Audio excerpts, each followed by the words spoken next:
বাংলাদেশ যখন একটা বড় সোর্সিং ডেস্টিনেশন হিসেবে পরিচিতি পায় তখন আমাদের মাথায় কি আসে হয়তো শুধু এক বা দুটো ইন্ডাস্ট্রির কথা কিন্তু আসল ছবিটা কিন্তু এর চেয়েও অনেক বড় আর সম্ভাবনাময়। চলুন এই সোর্সিংয়ের জগৎটা একটু গভীরে গিয়ে দেখা যায়। দেখুন, ২০২৪-২৫ অর্থ বছরের জন্য বাংলাদেশের মোট রপ্তানি আয়ের লক্ষ্যমাত্রা হল ৪৮.৮২ বিলিয়ন মার্কিন ডলার। এটা কিন্তু শুধু একটা সংখ্যা নয়, এটা আসলে দেশের অর্থনৈতিক শক্তি আর গ্লোবাল মার্কেটে এর শক্ত অবস্থানের একটা বড় প্রমাণ। আমরা সবাই জানি তৈরি পোশাক বা আরএমজি খাত বাংলাদেশের অর্থনীতির মূল চালিকা শক্তি, কিন্তু আজকের আলোচনার আসল প্রশ্নটা হল এর বাইরে আর কোথায় কোথায় বড় সুযোগগুলো লুকিয়ে আছে। আমরা ঠিক সেই বৈচিত্র্যময় আর সম্ভাবনাময় দিকগুলোই আজ খুঁজে বের করার চেষ্টা করব। তো একটা প্রশ্ন আসতেই পারে, বড় বড় আন্তর্জাতিক কোম্পানিগুলোর জন্য বাংলাদেশ কেন একটা স্ট্র্যাটেজিক্যালি স্মার্ট চয়েস? চলুন এর পেছনের মূল কারণগুলো একটু তলিয়ে দেখি। বাংলাদেশ থেকে সোর্সিং করার মূল সুবিধার কথা বললে প্রথমেই আসে কস্ট এফেক্টিভনেস, মানে প্রতিযোগিতামূলক দামে ভালো মানের পণ্য পাওয়া যায়। এর সাথে আছে বিশাল প্রোডাকশন ক্যাপাসিটি, মানে বড় আকারের অর্ডার খুব সহজেই ম্যানেজ করা যায়। আর সাপ্লায়ারের যে ভ্যারাইটি, সেটাও কিন্তু একটা বড় প্লাস পয়েন্ট। ছোট বড় সব ধরনের ক্রেতার জন্যই এখানে সুযোগ আছে। এই চার্টটা দেখলেই কিন্তু দেশের নির্ভরযোগ্য আর ক্রমবর্ধমান রপ্তানির একটা পরিষ্কার ছবি পাওয়া যায়। দেখুন, গত অর্থবছর অর্থাৎ ২০২৩-২৪-এ রপ্তানি ছিল ৪৪.৪৬ বিলিয়ন ডলার, আর চলতি অর্থবছরে সেটা বেড়ে দাঁড়িয়েছে ৪৮.৮২ বিলিয়ন ডলারে।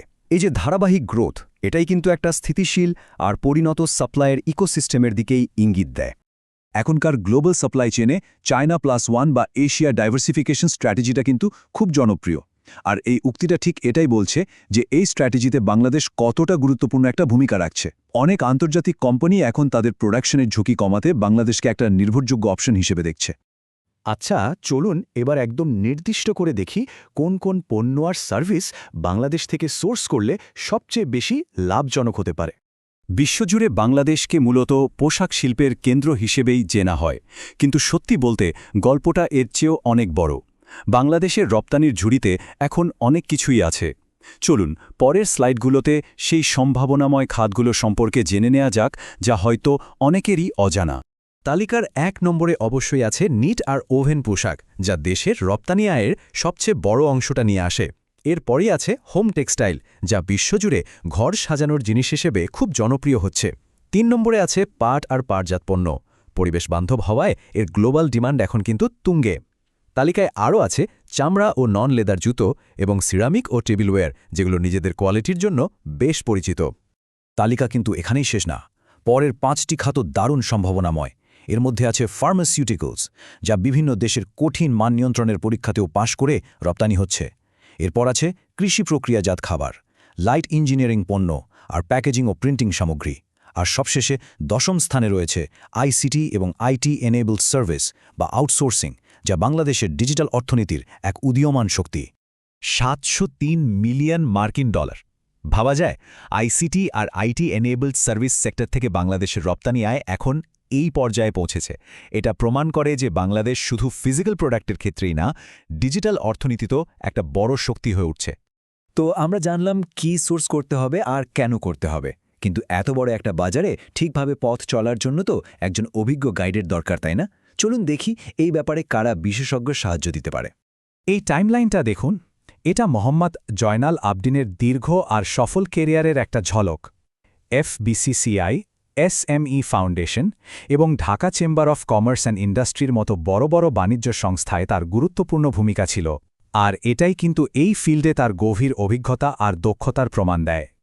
তো এই মোহাম্মদ জয়নাল আবদিনই হলেন ট্রেড অ্যান্ড ইনভেস্টমেন্ট বাংলাদেশ বা TINB এর প্রতিষ্ঠাতা ও প্রধান নির্বাহী। তিনি একজন অভিজ্ঞ বিজনেস কনসালটেন্ট এবং ট্রেড অ্যানালিস্ট। গত ১৮ বছরেরও বেশি সময় ধরে তিনি দেশি বিদেশি উদ্যোক্তাদের ব্যবসা বাড়াতে সাহায্য করে আসছেন।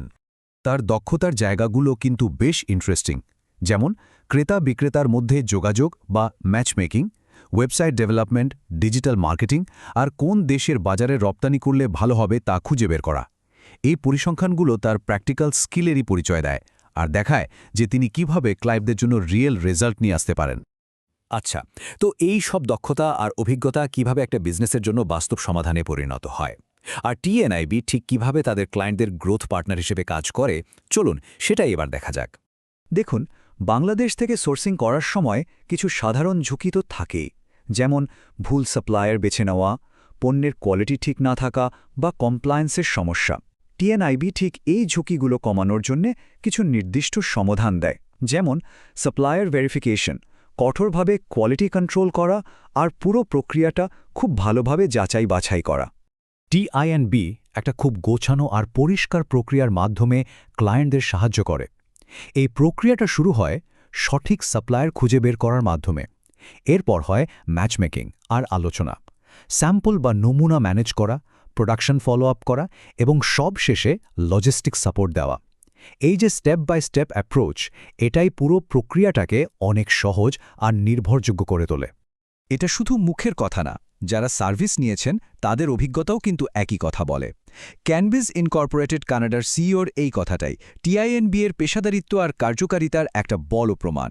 এটা দেখায় যে তাদের স্ট্র্যাটেজিক সাপোর্ট ক্লায়েন্টের জন্য কতটা ভ্যালু অ্যাড করেছে।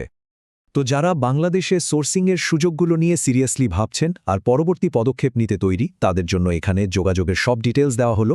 ইমেল, ফোন বা হোয়াটসঅ্যাপের মাধ্যমে সরাসরি টিএনআইবি এর সাথে যোগাযোগ করা যাবে। পুরো আলোচনা শেষে একটা প্রশ্ন কিন্তু থেকেই যায়। দেখুন, বিশ্বজুড়ে সাপ্লাই চেইন কিন্তু খুব দ্রুত বদলে যাচ্ছে।